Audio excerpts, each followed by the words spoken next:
Welcome back to Talk It Up with Taylor.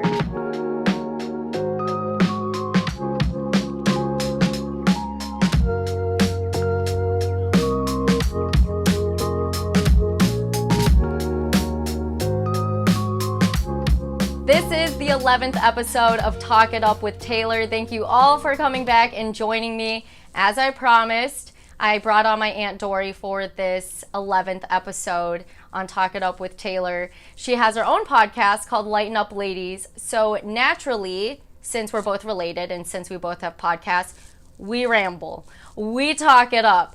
So what I have for you guys is two different parts to our conversation. The first one is a bit longer, running about 45 minutes. Anyway, that one's airing today. The second part, which should be shorter, will be airing on the next Talk It Up Tuesday. So stay tuned for sure. But I think the most interesting, intriguing part about our conversation was getting more into the work-life balance and talking about the stress that comes with it, how to find something that you're not only passionate about, but something you're also happy about. Talking about the different life paths that people can take, how there's not only that one, understanding, perspective, and something at work today. This is why I love doing what I do.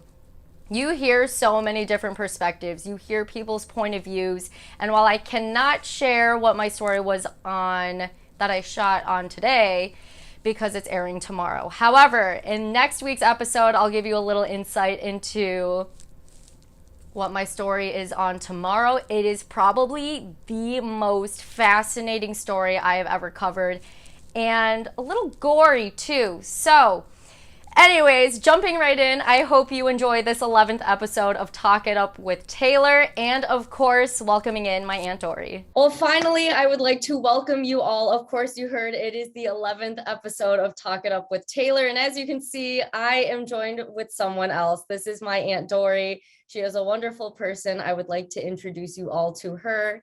Aunt Dory, is there anything you would like to say about yourself? And of course, your podcast that I've mentioned multiple times on here, Lighten Up Ladies. Yeah, absolutely. Thank you so much for inviting me to be on your show. And I've been following you very closely because I'm a big fan. And yeah, I feel like all of the issues that you're bringing up, it's just very timeless. Because we all are always asking these kinds of questions. And I just love seeing it from your perspective, because it really, I think it kind of like it helps me think through like what I went through and how I got to where I am now.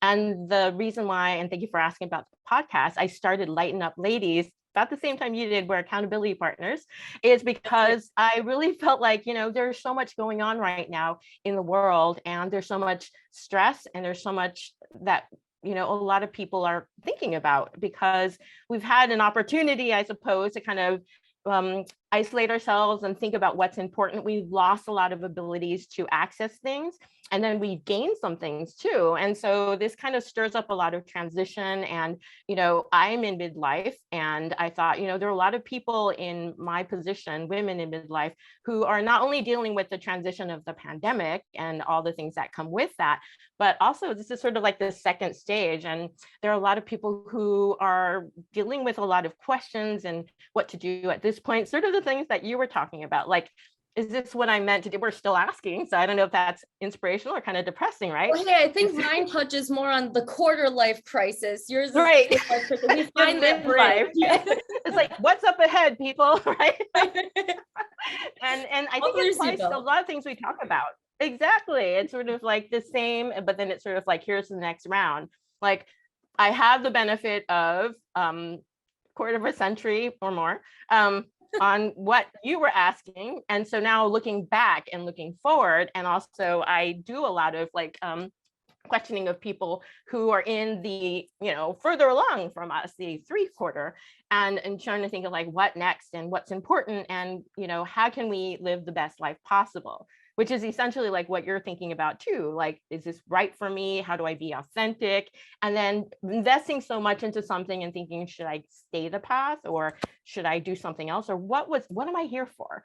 And what's going to make me happy? What's going to make life worth living? And then just navigating relationships on the rest of it along the way. So sort of similar, but kind of different, just because we all in every stage of life come with different sets of challenges and opportunities. Oh, 100%. And like you said, you've got the extra quarter ahead of us, but at the same time, you're like, this is the next step. Like, prepare, you'll be fine, but there's a lot more that comes with it. And for the people who haven't heard in my previous episodes, I have talked about you a lot, and I brought up how we have like our almost weekly conversations, but it's through the voice memo. So we'll like text each other back and forth through a voice memo, and it'll be like 2 to 5 minutes long, just a quick recap of what's going on, things that we've thought of that we're like, hey, don't know if you've thought about this, or something that you're curious about or want to talk about. And I know that I was texting you before we recorded this, and I was like, I'm kind of nervous to start recording. Like, I haven't felt that way in so long, but I think it's because we're so comfortable talking, and we've talked on so many of these topics that now I'm like, okay, we're here. Like, how do we bring it across even more? That's right. I know, it's so funny, isn't it? I thought the same thing. Like, yeah, we're both podcasters. You're a reporter, and like, I think it's because it's like we really want to make sure that there's so much information that we put something out there that's really helpful and useful, and there's just so many different things. So makes sense. Exactly. Well, okay. So I brought you on for many reasons. Obviously, we talked on so much that I was like, I got to just bring you on and we can get it all out there. But at the same time, when I was talking to you about, hey, career changes that I've seen just from being on the reporter side and seeing how many, I mean, shortages, right? You're seeing people find that work-life balance. You're seeing people retire early and be like, I'm going to go live my life instead of putting in even more work hours and making that money. I would just like to live my life at this point after everything people have been through, not just from the last several years, but many. And you were saying that that's okay. I myself have gone through many career changes, and that's just worked out for me. So I know it works out for everyone differently, but tell me that side of how you just kept switching around, finding your different passions here and there. For the people right now, like me, who just graduated, we just finished our first year or so in the workforce as an adulting with the workforce, and just how you kind of figure that out. I'm like thinking, like, it's a while back, thinking about where I was when I was your age.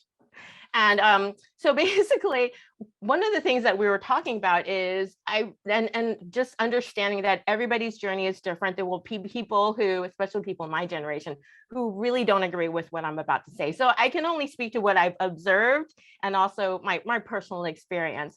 And when I was in my first job, I was a legal studies major. I wanted to be a lawyer. And I also did a lot of marketing courses. So I almost graduated in marketing. And back in the day, they were saying only 27 people control the world's news. That's kind of laughable now, right? But it was like, I can't do anything about that, right? Back then, things have changed. And so I thought, I want to do something that has application, that you could do, that is of value in the world. Not that marketing isn't, but I ended up in a law firm that you know about, that has the blend of marketing for lawyers. So it was a really good fit. And I was there. I loved what I was doing. I loved the people, and I was learning so much. This is when the computer was a real new thing. Right. I was their local area network manager because they had no one else. That's like how they were like grabbing. So I was like the on-site tech guru, and I'm not techie. Well, I wasn't. And it was really fun. I learned a lot. And then at some point, I felt like politics. I'm sorry, but lawyers are not happy people, especially the kind of law firm that I was in. And there were certain barriers also age-wise, because there was a certain level of like maturity that gave you the credibility, so many different layers. So I think at that time I was like, what should I do? And I felt like I've always sort of been guided by like what makes you happy. And I felt like long and hard, like, really, should I stay here? Should I go? I'm really new in the workforce. And I felt like, no, because this thing keeps cycling through. There's a revolving door. And I think when I make a life decision, I calibrate it by how much I'm complaining to everybody else. And that was all I could talk about. It's like, I don't like who I am. I don't like this. I don't like this. I'm over it all. Exactly. I'm not fun to be with. I am super bitter. And all I can do is talk about how bad it is. And I think, in all fairness, and I think you're more mature about it, you reflect on it and you go back and see if you can fix it. But if you can't fix it, then you have a decision of whether to stay or whether to go. And with my many years of existence, I've seen a lot of people decide to stay. And it's invariably to their detriment in a couple of ways. One is that it's something that they were never ever able to make right, and they were never happy, but they felt very insecure about losing a form of income, which is, valid. And then, but there are ways to like navigate through that, right?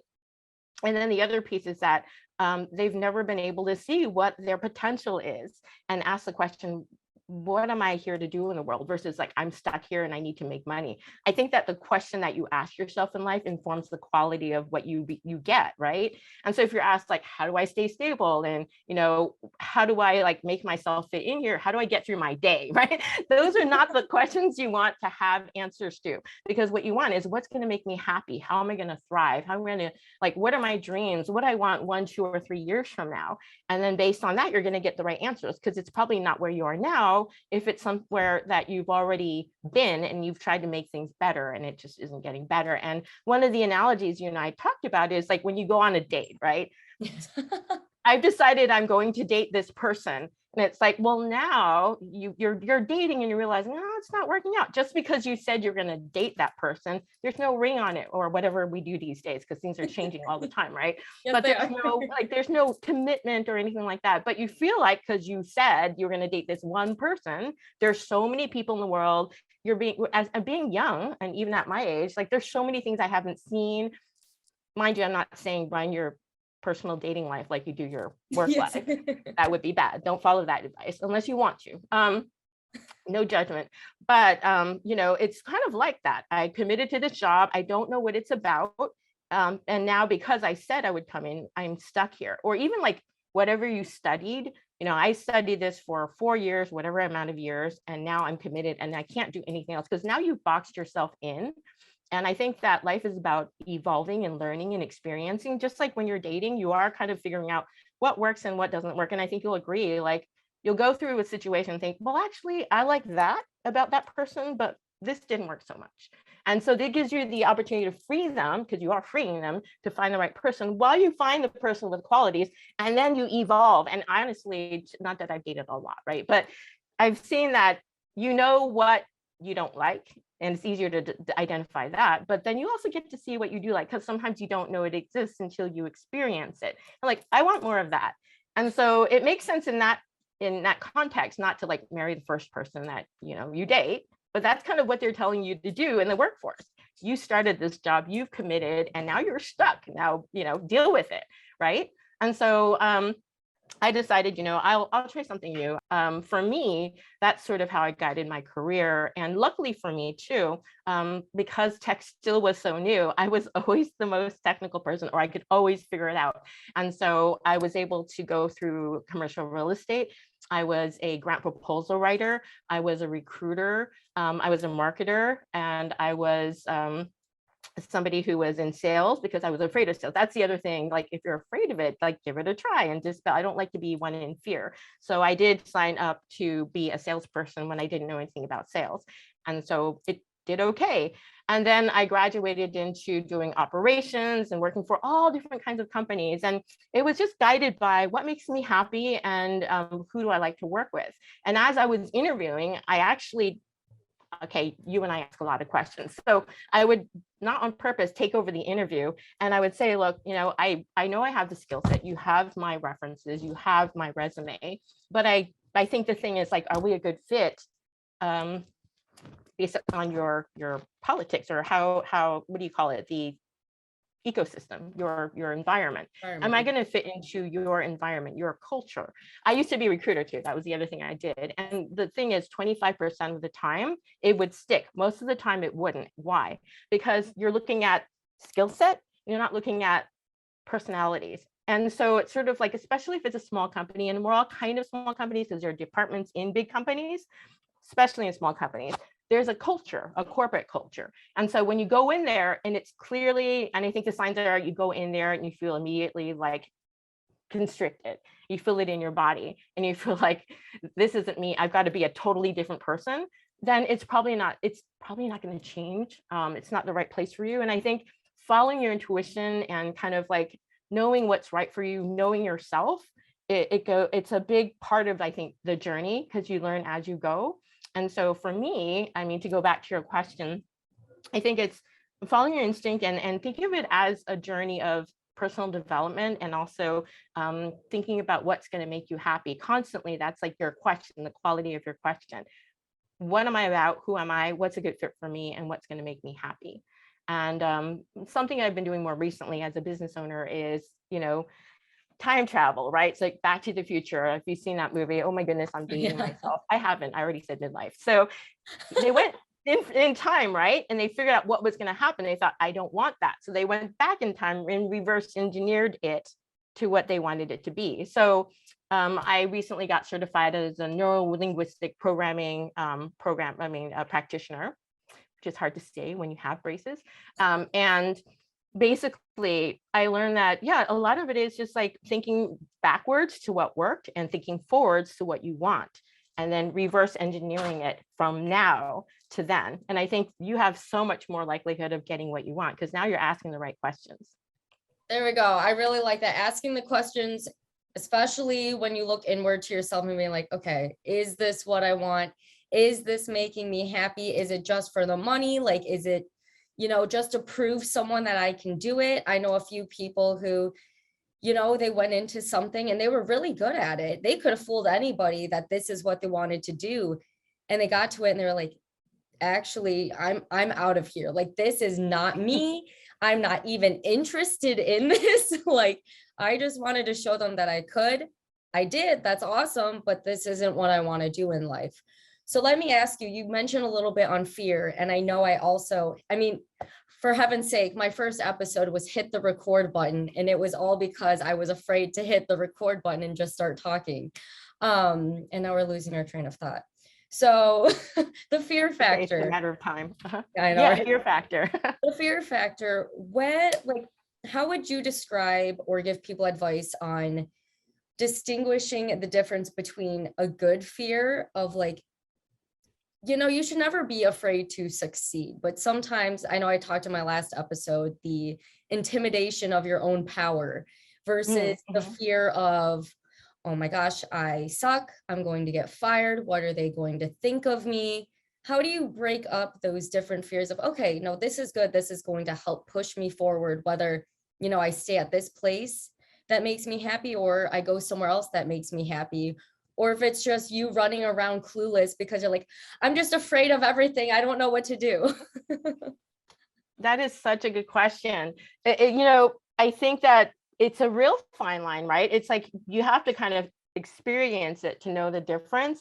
And sometimes it's overlap. Yes, and because when I was working with an influencer, I remember she asked me to jump into her group. Essentially, she's this 6 foot tall, beautiful, blonde haired, blue eyed lady. I'm like, they're going to be able to know the difference, right? But they asked me to jump in, and she has like 30 some years of experience. And relatively speaking, I was a newbie. I'm a health coach, right? And so I was scared. And she said, come on, dive in, do your lives, do the, whatever. And I was just kind of like, I'm not sure I can do this. But that fear was more about like, I want to do this. So I guess the guidepost would be like, does it answer what you want to do in life? And is it like more imposter syndrome because you don't know what it feels like? Or is it more like, this is just the wrong thing for me? I think you're going to feel that like a gut check. We both study the chakras, right? So a lot of it, I think, is in your gut, in your stomach. And you kind of also want to ask yourself what's on the other side of it. Like, why am I afraid? If it's something that you've never done before and it matters, chances are pretty high it's just because it's nerves, or you just don't know what it feels like. It's unfamiliar, and it's like basic survival instinct. I mean, if we went around doing things we're afraid of just because, and we didn't have that sensation, we would probably not make it as humans. So it's a basic made instinct. Us so far. yeah, exactly. I made it so far. I have no fear. It's like that kid that runs and looks the other way, right? Because he doesn't know that he can trip and fall and hurt himself. So a lot of it is, I think, is it because it's something you've never done before, or is it something that happened before and it didn't end well?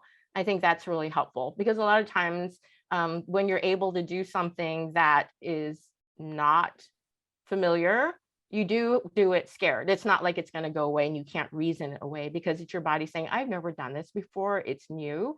And it seems obviously it matters to you because you're like holding it somewhere in your gut. And so take a leap of faith. And I honestly, Taylor, was living in fear for 3 years working with this woman because she kept telling me to do things I'd never done before. But once you do it, it's like the opposite thing happens. The adrenaline comes. You're like, oh my goodness, I did it. So that's growth. Doing I the don't think thing. yeah, you don't grow in a place of comfort. So that's like one part of it. But then there's that other, holy crap, this isn't going to work for me because this happened and it didn't end well. A lot of it is like, is it reaching for what you want to do? Does it make sense for you? Because sometimes it's really the fear because you know it's not the right thing. And so I guess it goes back into checking in with yourself and thinking about what you want to strive for. And if it's going in the wrong direction, then course correct. And that's the fun thing, right, Taylor? You always get to course correct, and there's not so much you can do, maybe tattoos that you can't undo. You can even undo that, right? So there's not like, yeah, just a little. Yeah. It's fine. Yeah. Okay, but you talk about the gut feeling, and I know that you and I also talk about intuition a lot, and I just feel like feeling feelings is something that I see people, especially in the workforce, they just can't feel it. You know, they like put up this wall and they're like, wow, blah, blah, blah. And they like put up a blockage really quick and you're like, whoa, like just express how you're feeling. Like, why are you feeling the way you are? What happened? Like, let's get to the root problem here. But you talk about imposter syndrome. Can you help people understand imposter syndrome? You know, maybe some of the things people would feel, they would go through, why people play that part. They're cynics and they're jaded because they maybe at one time said something that was true to who they were and it wasn't a good fit. And so they decided that they had to be something else. And to be honest, I've been in that situation before, and it's like with relationships with people and with work dynamic. And if it's something that's consistent and that it's company wide, then I will flat out say that that's probably not a good, healthy place for you, because just go and try and be who you are and see what happens. And if it doesn't work out, then it means that they are all in agreement that you should act a certain way, and it's a way that's inconvenient for you on a very gut, spiritual, like emotional level. So to expose yourself to that day in, day out, I think there are certain goals where, you know, if that goal, that why, this is just something to get through, then, you know, at least let that be your guidepost post and say, okay, well, I have this goal, so this is like a hoop to jump through. But that's why people do things. I think they're afraid to stand out in a way that makes them not look good. And I think especially as people get older, like people my age, people have been burned so many times. So they've learned to just kind of toe the line and not take risks and not, you know, and so that they're able to get through. They're asking the question, how do I get through my day? That's what they're asking. And that's why that's happening, right? Where you're like, how do I thrive? How do I be happy? How do I, and it's like, no. How do I get through this day? You're out of script. You're making us uncomfortable because now you're maybe asking questions we would like to ask too. And that makes us not feel good. So you need to just, right. And so, yeah, so that's why, I mean, the way that I know, hey, let's just like be quiet and not, you're making too much noise. So it's like that. I think that's the thing. A lot of people now, especially after the pandemic, I have a friend who is a business owner, works with a lot of businesses. People have not done well with the whole isolation thing. So even more now, gotten used to working on their own. So there's resentment in having to go back and play this game and less tolerance. And so what you're seeing is people angry about not being able to be who they are and do what they want to do. They're not willing to play the game anymore, but then they're not like comfortable to express themselves. Like you said, wouldn't it be nice if people were able to do that? Plus, I think we're a society that's just uncomfortable expressing our feelings. We've spent a lifetime medicating. I have this program called Stress and Cravings Fix, but really it's about cravings, right? Like, what do you really want? Because it's usually not the thing, right? It's not, like they're cramming down food or video games or binge watching TV because the thing they really want is they feel like not obtainable, or maybe they don't even realize anymore because they shut it down for so long, or maybe there's some unresolved emotional anger or whatever, or trauma, and they haven't processed it, because feelings are meant to come through you and just go, but we've like pattern interrupted, and it's like picking up backpacks, and throughout life you've got more and more and more. That's like, got a lot of mean old people my age around, because we've got more backpacks than you do. Some Take it people off. are Take off the I backpack. know, exactly. Let it go. Or there's some overachievers your age that probably like stockpiled real fast. So so basically, I mean, it's like they haven't processed it, don't know how, and so now we're self-medicating with things that we do. Some of it is work. Some people are addicted to work. They hide in that so they don't have to focus on the things that really are important.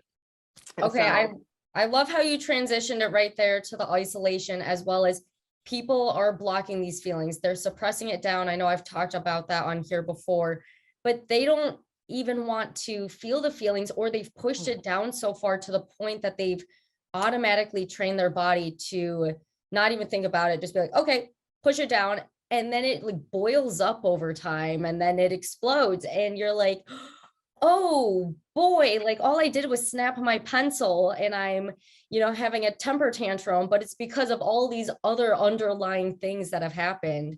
But you talk about the isolation part, and I know that is one of the huge topics on Lighten Up Ladies. So kind of transitioning what you have learned from your guest speakers on Lighten Up Ladies and going into isolation, especially when people did get that taste of freedom from the pandemic. yeah, being in isolation, I mean, I work again in the health and wellness world, and they say it's actually, a big problem of isolation. A lot of us are feeling really lonely, more lonely than ever. It's like being in a crowded room and just feeling so different, and like you're the only one thinking a certain way and wanting to be a certain way. And with social media, people kind of give you the high reels, right? I mean, they talk about like the great things, and so you feel more and more like in your own little ecosystem that you're not measuring up, and you've got the FOMO situation going on, and so yeah, people are losing a sense of like connection, and connection is such a human need. It's a basic human need. And so it's been really tough. This has been one major social experiment, with people going into isolation. Now we're afraid. We've seen people not do well under this pandemic, and we've had things taken away from us, right? Not able to practice, and we've had like mandates and all these other kinds of things. And then after all of this fear, feeling in lockdown, fearing for our lives, fearing for the lives of the loved ones, not knowing what to expect because the world is so uncertain. What's going to happen tomorrow? Feels like Armageddon. And all of a sudden, like, okay, it's all go out into the world, right? Let's go back to work again after being told, hey, you might die, is really scary for people. So, I do one of these lab tests where we look at your stress response. Everybody's stressed out. I mean, everybody's like, whoa, fight, flight, I'm going to die. Okay. And so when you do that, your thinking brain shuts down, because you don't need to intellectualize what's going on when you're being chased by a hungry tiger, and your brain doesn't know the difference between these stressors by that. And so that shuts down. So you're not thinking anymore, you're just responding. And so all of us are really in a place, not all of us, a lot of us are in a place where we're just responding now to what's going on in a way, like you said, we're not thinking. And so we're trying to stay safe. Are you safe or are you not safe? It's a basic foundational question that the brain is always asking. And right now the answer is you're not safe. And so if you're not safe, it's sort of like we're hair trigger all the time now. So little things that were not a big deal happens. You're like, holy, I can't curse, but holy, This happened. and then I know this happened and I can't handle it, and it used to be a lot like a, all right, let's carry on situation. So imagine an entire population who's got that hair. So, and also again, we can't talk about it, right? So you're walking around and something happens and it has nothing to do with you, but somebody blows up at you. And so suddenly now it's a domino effect situation. So what I see happening now, people are getting sick over it, because when you're carrying emotions in your body, energy and motion, like it's stuck, people are getting sick. And that's where a lot of chronic illnesses are happening. So yeah, definitely. I think that's why I know that's why you're reaching out, because you instinctively, connection and understanding and just talking about these things, giving people a safe space, because there are some people who don't feel like that it's safe to talk about these things, and they don't even know how to process it or know what's going on.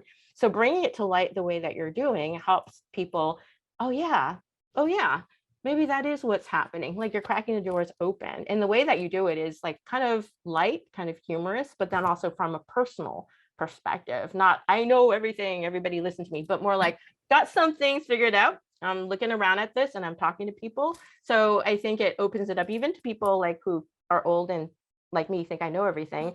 As I'm listening to you talk, it's like, yeah, actually, I can think about that and consider maybe where I can undo some of the things that are happening, like these emotions that I'm not talking about, all this fear that's been pent up, and look at it, because in looking at it, you're letting the thing go to completion and maybe you can put it down. I know something else we talked about over the phone. It's like, then they were also able to stay home with their family. You know, it was an adjustment for sure. People were figuring out how to press the mute button on Zoom. People didn't even know how to get on Zoom. They're like, my internet is having problems. So that in itself, there were so many changes, and not just that, because changes here and there and challenges here and there can be very beneficial, but it was quick, uncertain changes that were causing panic among people. You know, they were running around like, oh, okay, now we're all home. This was a very immediate almost action. And now we're going back, but we're also getting paid to stay home. And so it's different lifestyles very quickly. And it's like, you're just being pushed around in a giant circle between people and spun around. And when you're finally done spinning, you pause and you're like, where am I? Like, what direction am I going in life? So that stress factor that you talk about, not only just here that you just said, but also on your podcast. I know when I was listening to it, stress causes like what, almost 90% of diseases in people. So I see in myself, I mean, you know, my family, obviously we're related, so we know the stress that we have, but also to other people, what can that cause on them? I mean, people go through stress all the time, and I feel like mental health has risen even more than before. Absolutely. I mean, we have never been more medicated, and we've never had such a high state of depression and suicide rates. And so, yes, it's definitely a big deal. And so with stress, if you can imagine, I have an entire chart in my head, simplify. So basically, when you're stressed out, your body is intelligent, right? So when you're stressed out, you're either there are two stages, you're in the rest and digest state or the fight flight state. There's more, but let's simplify. So when you're stressed out, you're in that fight flight state. So let's say like back in nature, because we have like the world around us has evolved faster than our biology can handle, if that makes any sense. We can control day and night, and that's a stressor too, because your body's like, is it daytime? Is it nighttime? It's still bright. It must be nighttime, daytime. No, it's nighttime, you know, that's stressful. So anyway, what happens is when you're in a state of fight flight, your body is trying to prioritize what it's doing. And so it shuts down your hormones. Your hormones are going to balance. Hello, PMS, and you guys, testosterone, bye-bye. Because it doesn't need that, right? You're not going to procreate on the run while you're being chased by a hungry tiger. So bye, shut down, no hormones. And so hormones, then your immune system is going to shut down because it's got to prioritize like getting away. And then your digestion stops. So you're not going to gas bloating. Hello. And so go on a date with that, right? And then your digestion, your detoxification. I know you don't have to detox when you're running away, right? And then you don't have to poop. You're going to leave a trail now. So you're going to get constipated. Nice. And then your energy production is going to get ramped up, and you're not going to absorb any nutrients because you're trying to burn everything to get away. In addition to that, you've got your heart racing, right? And then you've got everything to your muscles and your extremities. And so for older people, your blood pressure goes up, your cholesterol and everything goes crazy. And so you end up with that, if it's happening for a little while, that's something we're designed to do because we're designed to run away. But usually in nature, you're either dinner or you've gotten away. But in our current state, I mean, our body doesn't know the difference between that boss being mean, that date being mean, that, those kinds of things, emotional stressors from being chased from a hungry tiger. It's do or die in our brains, even if it's like that boss was just mean, right? Or that woman just judged me with whatever she said. And so constantly we're feeling like we're being assaulted with life or death situations. And when it becomes chronic, your body starts to break down. your immune system starts breaking down. You're getting sick more often. You're not sleeping very well because you're constantly hypervigilant. And for, my age, you start thinking, oh, you're going into something called oxidative stress, means that your body's breaking down faster than you can build it up. And so all kinds of things can happen. You get, diabetes, blood sugar imbalances. You get like problems with fertility, and you're getting problems with nutrient deficiencies that can cause actually psychological issues, because you have minerals and nutrients that help with brain health and regulation. And also you have neurotransmitters and other things. They're related to nutrients and also to hormones. They go down. So you end up getting really depressed. So depression, and you get with like gut issues, all those kinds of things. It doesn't just happen. It's a progression of events. So yeah, definitely something to really be mindful about and cultivate. Well, I wish early in life and known about it, like a sense of peace. And something that's really interesting is that cognitive behavioral therapy. So something happens to you in your life. You probably heard this before. Something happens in your life, and then you have a thought about it. The thought is the thing that creates how you feel about it. And then how you feel about it creates what you do. And what you do creates your response, your result, right? So it all starts, the only thing you can control is how you think about it. So are you going to ask the right questions, think about it in the right way? Or are you going to say the sky is falling and it's all bad? Because stress happens, but it's what you think about it that's going to create your results, right? Awesome. All right. Well, I think I would like to wrap it up here, Aunt Dory, because funny enough to transition it from, the stress and all of the health issues or psychological challenges that you can face when you're dealing with chronic stress, and then dealing with that fear. And okay, you know what? Let's reword our questions. Let's change our mindset and bring ourselves peace in the current moment, not think about the future or imagination or the past or the memories, however you look at it. But going into something that you told me a very, very, very long time ago, I don't think you even remember this conversation, but I think I was still living in California. So for people watching this who don't understand, I was born in California, moved when I was 5 to Michigan, grew up there most of my life. Before we moved, I remember you were talking to me, and I don't know how we brought this up, but you told me, don't grow up, enjoy your time because it flies by. Soon you're going to be an adult. And every time that I was getting really anxious about the future, or being like, am I there yet? Am I there yet? When am I going to get there? Or I would be in that position and I would be then looking back, I would always think about what you said. And I was like, holy crap, like Aunt Dory was right. Flies by. Like, how did we get here so quickly? So leaving people with something on, when time is flying by this quickly, when you're caught up in the moment about, am I doing this whole life thing correctly? What would you tell them? Oh, that's such a great question. No pressure though, Taylor. So no, I'm just kidding. So I got certified as a yoga teacher, and I've been looking at mindset just because, but it goes back to being present, because that's the thing, right? The present is a gift. I mean, it's so cliche. I can't believe I just said that. But at the end of the day, the past happened, learn from it, release it and let it go, bless and release, right? And then what's going to happen in the future is all conjecture, guesswork, right? And so if you're able to focus on right now, what can I do right now? What do I love? What makes me happy? What makes me smile? What can I plan that's going to make me look forward to my day? What I want to surround myself with? Who do I want to surround myself with? It comes back to like being present. Or got certified as a yoga teacher. It's all about mindfulness, presence, and seeking joy, because that's something you can control no matter what. I love that. Finding the joy in life. If people want to listen to you and you've got all those great episodes, where can they go? Lighten up, ladies. Yeah, thank you.